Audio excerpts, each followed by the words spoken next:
Savannah, Georgia.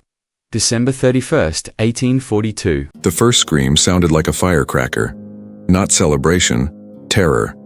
The sky was black, but the horizon pulsed orange.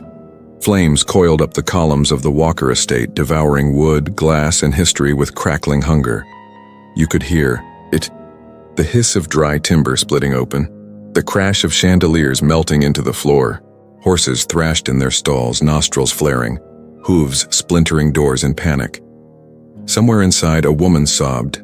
Somewhere else, a man shouted orders that no one obeyed. The air stank of smoke and peach brandy. Someone had knocked over a decanter in the rush to flee. Silk drapes curled into embers. Oil paintings of dead ancestors wept in black streaks down cracked canvas. The very bones of the house groaned as fire danced along the rafters. And outside, at the edge of the garden, stood Isaac, still as stone. Eyes wide but unblinking, his chest rose and fell, slow, steady, like someone inhaling freedom for the first time. A single torch smoldered in his hand, not bright, not loud, just hot enough to start everything. He didn't move. He didn't run. He simply watched. Imagine standing there. Imagine the heat on your face, now not just from fire, but from memory, from years of being unseen, from every lash, every insult, every name they gave you that wasn't yours. Now, they were screaming. And Isaac was silent. Who would expect it? Who would think the man they never looked in the eye would be the one to bring it all down? From the slave quarters to the staircase, every part of the estate had once carried his sweat. Polishing floors, cleaning ash from hearths, pressing linens that wrapped around the very men who denied his name. But tonight, those same walls collapsed in thunder, and yet he stood untouched. The smoke wrapped around him like a cloak. Embers floated upward like stars escaping the soil. You could almost hear the old wood snapping in defeat. The home that once held balls, baptisms, and business now crumbling like parchment in flame. What was he thinking in that moment? Was it satisfaction? Sadness? Or was it simply release? His fingers, blistered from years of labor, now gripped a tool of destruction. One he crafted not from hate, but necessity. They taught him to serve. He taught himself to burn. Tick, tick. It was 11:59 p.m. In one more minute, the year would die, and with it, everything the Walkers thought eternal. As the fire reached the second floor, a window exploded. A figure inside screamed for mercy, but no one came. Isaac turned slowly. The torch in his hand hissed as it met the damp soil. He left it behind, buried in the roots of roses they once made him prune. He walked into the smoke and vanished. But who was Isaac? Really? And what could push a man born in chains to answer his pain not with tears, but with fire? The Walker estate was a monument to Southern wealth, all glitter, glass, and gall. The mansion's whitewashed columns rose like marble arms stretched toward heaven, as if the family who lived inside had been touched by God himself. Velvet. Drapes fell in heavy folds over 12-foot windows. Silverware from France. China from England. Bourbon aged 20 years. Inside, the aroma of roasted quail and brandied peaches filled the halls. A harpist played softly from the drawing room, as guests arrived early for the New Year's Eve celebration. Laughter echoed across the polished floors. Crystal glasses clinked. The master of the house, Gerald Walker, wore a gold pocket watch and a waistcoat embroidered with his initials. A man obsessed with appearances, control, and legacy. But just beyond those velvet-lined walls, the truth reeked of sweat, smoke, and sorrow. Behind the kitchen, beneath the servant stairwell, through the tight crawl of the cellar, that's where Isaac worked, and slept, and waited. His room was no bigger than a pantry, the floor dirt-packed, the ceiling low enough that he had to crouch when standing. Rats came in during the night. Cold seeped through every corner. There were no drapes here, no mirrors, no names spoken in praise. Only orders barked in slurs and silence between shifts. And yet, through a tiny slit in the brick, Isaac could see the party being prepared. Every plate, every goblet, every puffed chest in satin. They treated it like a celebration of legacy. But to Isaac, it was a parade of lies built on stolen breath. Imagine watching this unfold with your own eyes. The same hands that sliced meat for the feast had once bled from shackles.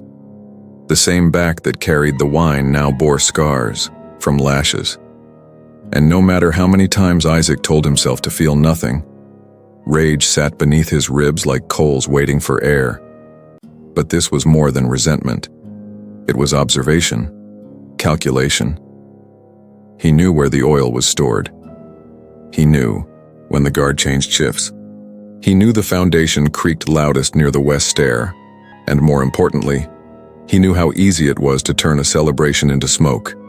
Still, even in silence, the cruelty echoed. Gerald Walker had once promised Isaac a path to manumission, whispered it like a bribe only to laugh later with guests over the fool who believed a white man's kindness. Isaac's sister, Ruth, had been sold after refusing the overseer's advances. No one ever saw her again. And when Isaac dared question her absence, he was lashed until unconscious. So when the house filled with laughter that morning, he was already thinking about fire, because for men like Walker, everything was about illusion. The grand staircase, the imported carpet, the way they called slavery a necessity of economy, while sipping champagne paid for in blood. But Isaac had come to understand the truth. No matter how thick the curtains, no matter how fine the silver, wood burns. He watched them raise glasses. He watched them lie. And then he returned to his corner of dirt and stone. But what was Isaac, building in the dark? And how long had this plan been smoldering beneath the surface of that polished estate? They say a man doesn't break overnight, but sometimes something snaps. Isaac had lived on the Walker estate since birth. He remembered the smell of damp cotton, the cold slap of a midwinter bath, the weight of silence when his mother disappeared before he was 10. She had been sent downriver, they said, but no one ever said why. No one ever asked where. He learned quickly. Grief got you punished. Questions got you whipped. But observation, that kept you alive. Isaac listened more than he spoke. He moved like a shadow between shadows. And in the quiet, he remembered everything. The look in his mother's eyes when she told him, "Don't let them see you burn," and the way that sentence haunted him long after they took her away. But the real fracture came with Ruth, his younger sister. Soft-voiced, laughed with her whole chest. She made the worst days bearable, humming old songs from their grandmother's village while scrubbing floors or braiding corn husks into dolls. Isaac had sworn to protect her, but one night the door to the quarters slammed open. The overseer's boots, the smell of whiskey, the way Ruth stopped laughing. Forever. She was gone by morning, a sale bill left on the kitchen table, folded, between orders for pork and lace napkins. Gerald Walker didn't even look Isaac in the eyes when he said, "She'll fetch a good price." That was the moment the match was struck. Isaac changed after that. He no longer sang. He no longer smiled. But inside, something smoldered. He started memorizing the architecture of the house, which planks creaked, which stairwell echoed, where the pantry door stuck, where the oil barrels were kept, how the wind moved through the shutters at night, and more dangerously, he started dreaming, not of escape, of retribution. Imagine what it must have felt like, living in the very place that killed your family, serving drinks to men who once laughed while your back bled, watching their children grow fat while you chewed on bread crusts, being forced to bow, to smile, to say yes sir with a cracked voice and clenched jaw, and knowing one day you could end it, not with fists, but with flame, because Isaac didn't want revenge through blood. He wanted memory. He wanted these men to remember the night the stars vanished behind smoke. He wanted the landowners of Savannah to whisper his name in fear. He wanted their legacy of sugar and steel to fall into ash. And so, he began preparing. He stole oil, an ounce at a time, hid it beneath floorboards in the shed, wove rags into cords, marked which locks stuck during the cold. By the week of New Year's Eve, he had everything he needed. Except the right moment. But time, he knew, was a patient ally. And vengeance, if tended properly, burns hotter than hate. You ever felt that? The ache of injustice sitting in your lungs like smoke? The weight of history pressing against your spine? What would you do if no one ever gave you a voice, but handed you a torch? The fire was no accident, it was a message, but who else knew? And what did Isaac risk by lighting the first spark? By the day before New Year's Eve, the house was already humming with celebration. Candles glowed from every window of the Walker estate. Servants scrubbed marble floors until they gleamed like water. Silverware was polished. The wine was uncorked. Ladies rehearsed waltzes in the drawing room while their husbands bellowed at one another over tobacco and business. But beneath the perfume and laughter, something darker stirred. Something flammable. Isaac had been working in silence. Not just in labor, in planning. He walked through that house with the eyes of a man measuring a coffin. He saw the dry pine garlands wrapped around the staircase, the velvet curtains dangling too close to oil lamps, the pantry stacked with flour, explosive in the right air. Every decorative decision made for beauty also made the home a tinderbox, and nobody noticed the quiet man folding napkins at the corner of the dining hall. Nobody looked twice at the boy who mopped behind the stairs. Nobody asked why the lamp oil stock seemed a little lighter. But someone did notice his silence. Sarah, a housemaid barely older than Isaac, whispered to him near the well. "You got that look again, Isaac, like the fire already started in your chest." He didn't respond, just looked toward the house. A house that, for 3 generations, had stood as a symbol of power. But symbols rot from the inside, don't they? Imagine knowing you could reduce it all to cinders. The chandelier worth more than your life. The room where your sister was dragged out of. The bed where masters lay while you bled outside. What would you do if your soul was pressed against the walls of that house, and the only way to free it was to burn the walls down? That night, Isaac sat beneath the cypress trees, alone. The frost nipped at his knuckles, but his thoughts burned too hot to feel the cold. He had everything he needed. The torch cloths, soaked in oil, hidden beneath the porch. The flint tucked behind the shed wall. The map of movement. He knew when the guards slept, when the dogs were distracted, when the back hallway would be clear. All he lacked was a decision. Because this wasn't just fire. It was war. If he failed, he'd die. If he succeeded, others might suffer in his place. But freedom was never won with comfort, and silence, Isaac knew, was no longer survival. It was surrender. That night, as the guests laughed over fig pudding and danced to fiddle strings in the great hall, Isaac stood just beyond the kitchen door. His eyes scanned the room. He saw Sarah, nervous, maybe suspecting. He saw the overseer too drunk to stand. He saw Gerald Walker, swollen with bourbon and pride, lifting a glass to toast the new year. And Isaac made his choice. He walked back into the dark, no trembling, no hesitation, just a whisper under his breath. Let it all fall. But would the fire be enough to end a legacy built on blood? Or would it spark a vengeance far more brutal than Isaac ever imagined? The clock was ticking toward midnight. In the ballroom, laughter echoed beneath chandeliers that sparkled like falling stars. A string quartet played something soft, a waltz maybe. Eleanor Walker twirled in a silken blue dress, unaware that her hem would soon catch flame. Her father, Gerald Walker, held court with Savannah's elite, their words slurred with bourbon and pride. The estate pulsed with celebration. No one saw the shadow slipping past the stables. No one saw the man with the torch. But they'd remember him soon enough. Isaac moved like he had rehearsed it 100 times, because he had. He lit the first flame beneath the back porch. right beneath the kitchen. Oil-soaked cloth, dry wood, one spark. Then he moved, fast but silent, up the servants' corridor. Another torch behind the grand staircase. Another, behind the parlor curtain. The house was dressed for fire and didn't even know it. And then, he paused. Standing just beneath the central chandelier, behind the servant's pillar, Isaac looked up at the painted ceiling. Angels gazed down from murals, the same ones he'd polished for years. They watched him now, but he didn't blink. He lit the last wick and walked away. Imagine the feeling.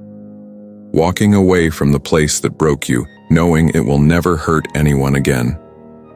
Imagine hearing the first scream and not flinching. The first explosion came from the kitchen. Flames shot through the servants' stairwell. The second fire roared from the front curtains, climbing the drapes, licking the high ceiling beams. Then came the chandelier. It fell like a meteor. The ballroom erupted. People screamed. Glass shattered underfoot. Guests ran in every direction, gowns aflame, suits soaked in spilled wine, now burning. One woman leapt from a second-story balcony. Another fainted into the punch bowl. A guest clawed at a locked window, shrieking for air. Inside, chaos ruled. But outside, Isaac watched. He stood by the edge of the tree line, his face lit orange, eyes wide but still. Sarah found him there, breathless, terrified. "Isaac, what did you do?" He didn't answer. He didn't need to. Behind him, the Walker estate collapsed inward. A pillar cracked and split. The roof caved in. For one moment, the sky glowed, like Judgment Day. Some tried to fight the flames, pouring water, stomping with rugs. But it was useless. This wasn't a kitchen fire. It was a message, and it had been heard. The fire roared into the night.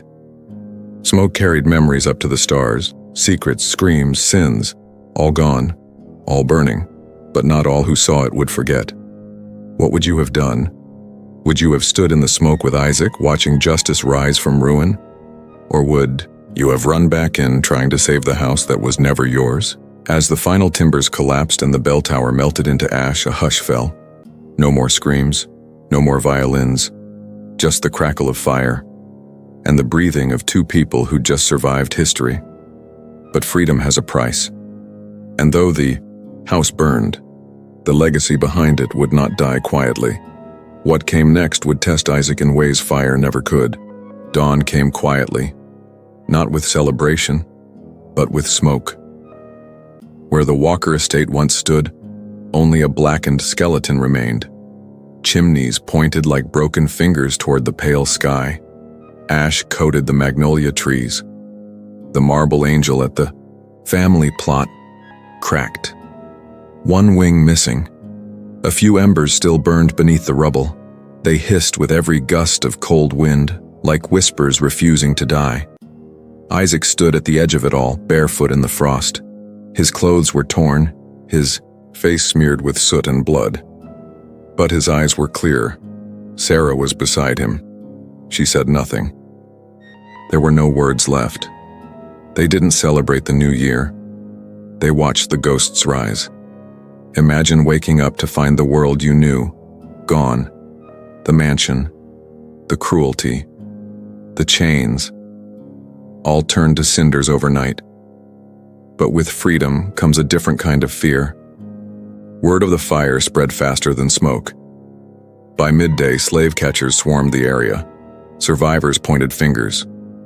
Rumors ran wild. A revolt, some whispered. A slave uprising, others claimed. Witchcraft, muttered the superstitious.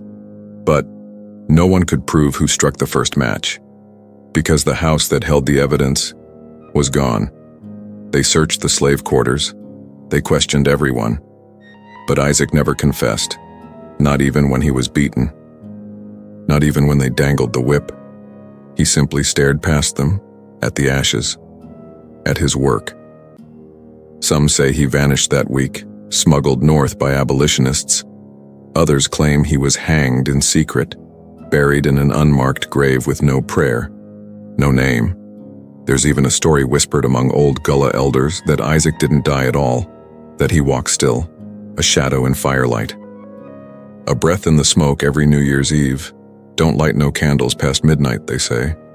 Or Isaac might come collect. But the truth? The truth is heavier, because the fire may have ended the Walker legacy, their lands seized, their title disgraced, but it didn't end the system. For every estate that burned, 10 more stood tall. For every slave who rebelled, hundreds were silenced before they ever could. Isaac's flame was a warning, a crack in the wall, a moment when power trembled, just long enough to remind everyone that even the enslaved could ignite the night. And Sarah? She never spoke of Isaac again, but every year on the eve of December 31st she lit a single match, held it close, then let it die. There are stories buried in the soil of this country, stories scorched by fire, silenced by fear, and erased from the ledgers of history. But they are still here, in whispers, in scars, in smoke. And Isaac's story is one of them. Stories like this must never be forgotten. If you want to uncover more untold truths of defiance, darkness, and resistance, stay with us because the past isn't dead, it's still burning.